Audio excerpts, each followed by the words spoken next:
Why the Marine Corps?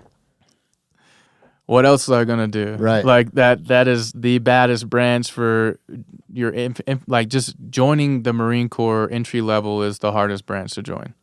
12-week boot camp. They tell you it's harder, and then you go see the Marines are the tip of the spear. You know you're going to war. You know what I mean? So, like, I remember I said a couple words to the Army recruiter. But, like, how'd you figure that out? Just on your own, like reading books, or was there any sort of influence there or anything like that? Dude, I watched Black Hawk Down. Yeah. And, like, So that movie holds up to today, bro. I watched that movie and was like, dude, being a helicopter gunner would be cool, right? Like, being in the shit would be cool. And, like, so I just really watched movies. And, like, there was some other movies that had come out, but, like, I wasn't, like, much of a reader on military stuff growing up, you know? Like, but I just knew that the Marines was going to be the hardest branch to join, you know, for boot camp and all the other reasons. And I knew that I was going to war. That's just like the propaganda. The guys come in like, hey, let's see how many pull-ups you can do in the cafeteria, bro. So you're like, all right, I'll pump this out. And so you started to build that. You make a good soldier. Yeah, you started to build that relationship with the guys that are around. And like, you know, this is probably going to be for you if you had a tough life. I mean, I was like the poster board.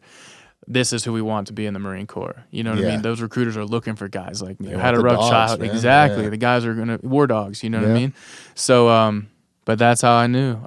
I wanted a challenge. Life was too easy. I'd already been through so much, so I needed a challenge to keep me entertained, to keep me engaged.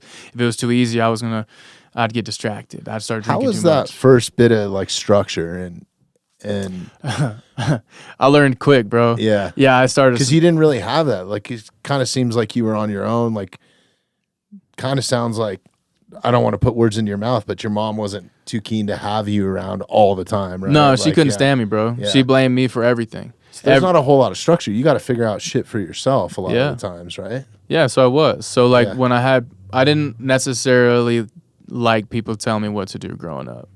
You know what I mean? You got a teacher trying to... You know, you got a drill instructor. Yeah, bro. And like literally a funny story being like first couple weeks in the boot camp, drill instructor Sergeant Collins, this like buff, redheaded dude, you know, like he's walking up to me and like I snap on him. And like, you know, in boot camp, drill instructors can hit you, bro. I don't know if they still can or maybe they weren't allowed to, but they definitely were, right? So like that was like, okay, bro, I'm not going to mess with this guy anymore. Like, I'm obviously most not of those the one guys are built like brick shit houses too, in the Marine Corps especially, right? Yeah, like, for that's sure, kind of bro. The deal, right? Yeah. Yeah. So I learned quick, like this is not my place. I don't run this place. You know what I mean? I got to fall in line. So it happened real quick for me. That's funny. Yeah. So, but boot camp was what I needed, right? Because like I took it seriously. And where'd you go to boot camp at? Did you Paris Island? Paris Island. Okay, yeah. I took it very serious, and then like you notice, like not every Marine. You know, not every Marine's a warrior, bro. Like, you join the Marines, all that other stuff. But like, you're going through boot camp, and you got guys who didn't make it through the crucible, and they get the same EGA that you get on. I remember sitting on the parade deck and be like, after the crucible's done, and like, how the hell are these dudes getting it? They didn't even accomplish it. You must really need numbers. And like, I remember being so upset, like, it's not fair, bro. Like, I gave this my all, and like, these dudes just fell out, and now they're gonna get the same award I get. They're gonna get to be Marines too. Like, what kind of shit is that? Yeah, so, why even test at that point, right? Yeah. So I had some like, but I mean that happened in the club life too. We'll get to that. But like, you realize that not everybody's built like you really quickly. You know, which I excelled, especially in the air wing. It was even easier for me to excel in the air wing, bro. You know what I mean? So like, I just was always able to excel because I had the upbringing I had. It wasn't as tough as it was for other people, maybe. But yeah, you had some life experience already. A little bit. Yeah. If you grow up and the worst thing out of your week is going to church on Sundays, right? You know, like yeah, it's probably a rude awakening. And then it's probably even crazier going into like a deployment or something. Now you're overseas. Now you're expected to go to war. The first couple weeks I was there, like there was a suicide bomber running around on base. You know, like he dropped. Yeah. The first couple weeks I was there on Leatherneck, and I was like on the phone and like the USO, right, calling the old homie that was supposed to go to boot camp, but something happened to him. He didn't make it on time, and I was calling back. And, like, we're still friends, and I called him. I was like, bro, this is real. Like, I'm on the phone with him, and then there's sirens going off, and there's things going off, and you come to find out that's what was going on. And you're like, okay, this shit's real. You know, you knew really quickly. And, the first deployment for everyone's always interesting because you're kind of getting your bearings. Like, if you're an infantry guy, like, it's quick. If you're behind on, like, Camp Bastion or Leatherneck, like, it's not really, you're not seeing the brutality of war. My second deployment was a whole different story. But, like, getting to that, right, my first deployment as a mechanic, it was great. Like, I just worked like a dog the whole deployment. So, out of boot camp, you go to your helicopter mechanic pilot school, or not pilot school, but mechanic training school. Yeah. How long was that school, and then how long till you were deployed from like out of boot camp? All right, so let's see. My first deployment was January 2011. Wow, so pretty quick. Yeah, pretty quick. Yeah. I mean, you get pumped out quick, dude. Especially when there's a war going on, they need you there. Especially like support roles, like helicopter mechanics, because the helo community and the Marine Corps, they utilize the shit out of them. You know what I mean? There's a huge combat role for those guys. So we were busy. You know what I mean? So mission, like getting the helicopters ready. So you're working nonstop to make sure you can, support the mission. So, so school, Pensacola was cool, right? Then to New River, North Carolina, Jacksonville to finish the schooling, and then straight to the fleet. 3 months later, I was in Afghanistan. Are you just working on helicopters at this point, or like what are you trying to get to? Are you going out on missions? Are you flying on the bird? No, that's what I was getting to. Okay, I knew that I had to do this first deployment because I saw guys like this dude Young, man, Ted Young, dude. He was like my idol in the Marine Corps. He was an airframes guy, got his wings, like he's a flyer. You know what I mean? And then he's just a sick AO, like gunner, you know what I mean? So I watched him, and like that's who I wanted to be. That's who I emulated. I knew I had to knock this first deployment out and be as successful as I can, because getting back, like you had to get a certain like qualifications to go be a flyer. So I got promoted to sergeant. Like first deployment, right? Worked my butt off as a corporal. It was a successful deployment. Came home, and then I was always watching guys like going out on missions as flyers and like coming back and like having these wild stories and like, oh, it was a hairy day. I'm like, man, like I need that. So I was focused. Are you working on multiple rotary wings too? Like, are you working on all the different helicopters? Are you working on Army helicopters? Is it specifically Marines? Yeah, specifically CH-53 Echoes. Okay. So like you can go to school for Deltas, Echoes. Now they got their kilos out. Yeah. But like I was specifically on Marine helicopters, and it was the CH-53 Echo. We didn't do anything else. And that's a personnel helicopter, right? Yeah. Okay. So like you're putting 24 What do they use it for? Insertions? And so you do big inserts, right? So you can put 24 packs on them. Payloads, like you can lift external lifts, huge amount of weight. That's a strong helicopter. You got 3 turbine engines on it, so your lift power is insane. So you're bringing people, everything that they need in the combat zone. So it's a very important support element in the field. So we took pride in that too, bro. You know what I mean? Like you're going to pick up people from the worst day of their life. You're going to bring them there, and you're going to go back and get them. And you're not always going to go get back everybody you brought down there too.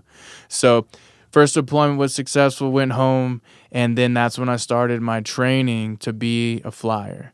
To be a gunner, an AO, an aerial observer, gunner, whatever you want to call it, but aerial gunner. On my D214, it says aerial gunner. That was my secondary job title. So that's what I was working for. Went through the flight school, like the flight training, like did all the helo dunker, like all the underwater training, all the underwater survival, all this extra stuff, which was a lot of fun. It was cool training. But yeah, we accomplished all that, and then I pinned on my wings, and I knew I was going back.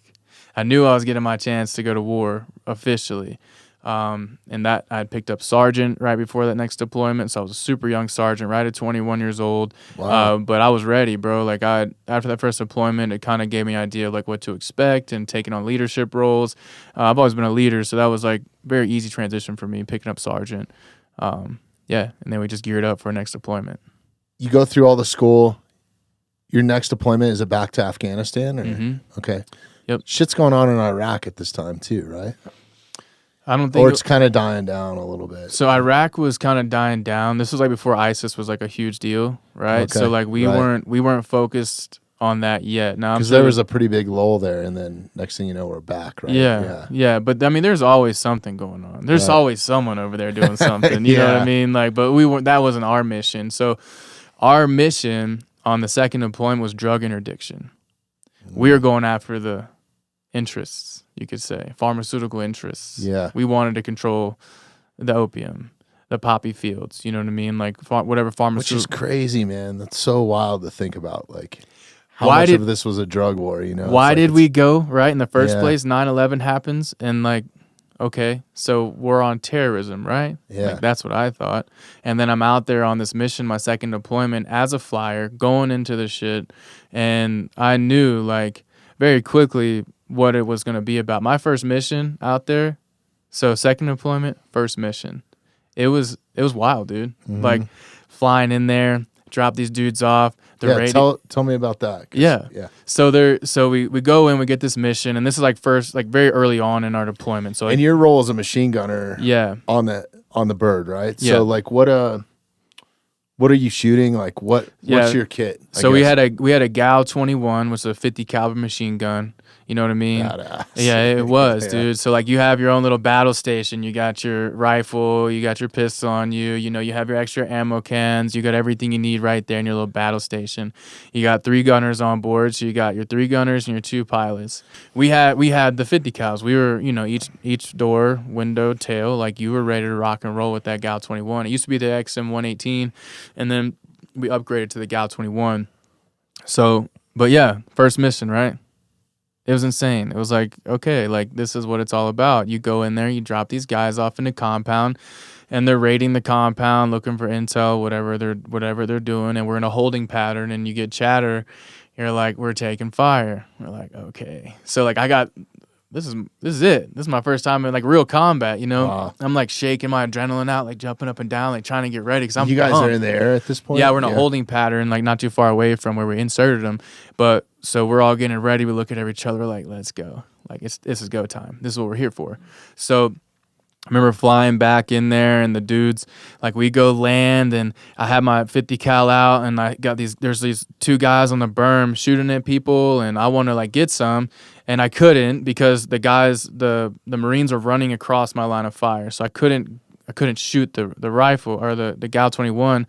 So then So the guys on the berm, are they your guys? Or no, those are enemy, bro. Oh, okay. Yeah, so they're up there see them. taking shots. Yeah, but they're off in the distance. You can see like the muzzle flash. Even at daytime, you can kind of see what's happening. Yeah. And so you're seeing these guys running over, and then we've got our Huey and our Cobra. So our Cobra comes in here, and I had picked my rifle up, and I was looking through my ACOG because I was trying to get some. You know what I mean? Like, and I'm like aiming at these dudes, and then woof, like just the Cobra comes through and just tears up that berm. Gone in an instant. Gone. Just a dust cloud. Yeah, bro. Fuck. So we got the Marines back on, and then we get back to kind of base. sucks though, right? Because you finally, you wanted it, right? Well, you think you want it. Yeah. That's the whole thing. You're a young Marine. You think you want that, and then you get older. You're like, well, this is what you trained for, like, yeah, right? That's the program. Now you're finally there at the big game, and somebody else takes your shit. Yeah, but that's dude. I give it out to the Hughes and Cobras, bro. Fucking cool. I will always say, man, like, that was the best job in the Marine Corps from my perspective, dude. Like, you're flying in helicopters, you're dodging this, dodging that, you know, you're bringing guys in, like, you have such an important role in the combat, theater. Like, you got guys who need to be there, and we got to get you there on time, no before or no after, because everything is specifically planned, and if you mess that up, you're gonna get people killed. Oh, right? That's crazy. And if you don't show up for those guys, and they're getting smashed, like, dude. That last deployment I was on, like I said, I did 94 missions on my last deployment. And I left Advon too, so I left early. I did like 160 days out there, and I had to leave early to go take care of stuff at home. So I was busy, bro. It was a very busy deployment, and like U.S. coalition forces were down. Obama was pulling people out of the theater, like taking money away from us out there. So we were making things work, and it was active. It was extremely active, and I was pretty good at my job, so I got to fly on the priority missions, and like, so that means I was going into the shit more than normal, to be expected, you could say. Now it doesn't mean you're not taking pop shots and you're doing your routine stuff. Now it doesn't mean you're not going to dodge an RPG leaving a base or something like that, but it's not to be as expected. What was the tempo like? Like, how often were you guys flying? Was it like every day, multiple missions a day? Really? Yeah, bro. The tempo, it was high tempo. How much at night? So I was really good at low light.